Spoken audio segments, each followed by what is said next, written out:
Hello friends, તો ફરી એક વખત પંડ્યાસ હોમ કિચનમાં આપનું સ્વાગત છે। ચોમાસાની સિઝનમાં ધીરે ધીરે વરસાદ પડી રહ્યો છે, તો ચાલો આજે આપણે બનાવીએ દૂધી અને ડુંગળીના એકદમ ક્રિસ્પી ભજીયા। તો એના માટે મેં અહીંયા એક બાઉલ દૂધી છે તેને છીણીને લઈ લીધી છે અને અડધા બાઉલ જેટલા મેં ડુંગળીના પીસને એકદમ કટ કરીને ઝીણા ઝીણા લઈ લીધા છે। ત્યાર પછી 2 મોટી ચમચી હું આદુ મરચાં અને લસણની પેસ્ટ એડ કરી દઈશ અને ત્યાર પછી 2 ચમચી જેટલું મીઠું એડ કરી દઈશ। તમે સ્વાદ અનુસાર એડ કરી શકો છો। અડધી ચમચી હું તીખાના પાવડર છે તેને એડ કરેલા છે અને 2 મોટી ચમચી હું તલ એડ કરું છું, થોડું એવું ધાણા જીરું પાવડર અને ક્રિસ્પી ભજીયા બને તે માટે 3 ચમચી મેં અહીંયા ચોખાનો લોટ લીધેલો છે, તમે કોર્નફ્લાવર પણ લઈ શકો છો અને 4 મોટી ચમચી મેં અહીંયા ચણાનો લોટ લીધો છે અને અડધું લીંબુ હું એડ કરી દઈશ અને વ્યવસ્થિત રીતે મિક્સ કરી લઈશ।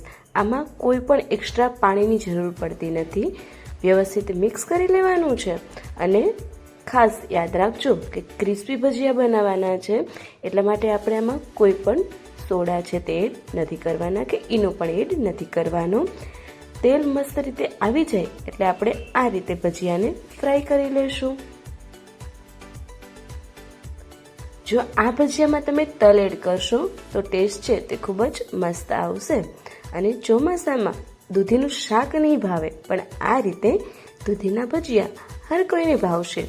તો આ રીતે તમે દૂધીના ભજીયા એક વખત જરૂરથી ટ્રાય કરજો, તમને દૂધી પણ ઓટોમેટિક ભાવવા લાગશે। તો આ રીતે હું ભજીયા છે તેને મસ્ત રીતે એકદમ મીડિયમ ફ્લેમ ઉપર ફ્રાય કરી રહી છું, જે તમે વિડીયોમાં જોઈ શકો છો। એક સાઈડ બ્રાઉન કલરના થઈ જાય ત્યાર પછી હું બીજી સાઈડ પણ આ જ રીતે ભજીયાને બ્રાઉન કલરના થઈ જશે ત્યાં સુધી આપણા ભજીયાને ફ્રાય કરી લઈશું અને ક્રિસ્પી ભજીયા છે તે આપણા બનીને વધીને 10 જ મિનિટમાં બધી જ પ્રોસેસ થઈને રેડી થઈ જશે।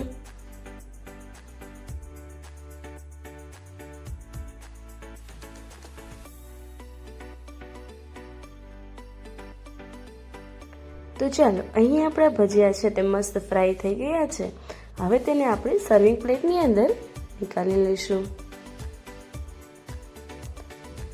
અને આ ભજીયાને તમે આંબલીની ચટણી, કેચઅપ કે દહીંની ચટણી કે ગ્રીન ચટણી સાથે સર્વ કરી શકો છો।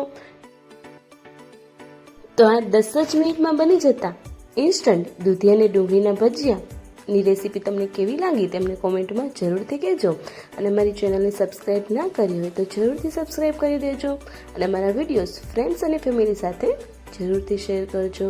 બાય બાય ફ્રેન્ડ્સ, તો મળીએ આપણે આપણી નેક્સ્ટ રેસીપીમાં।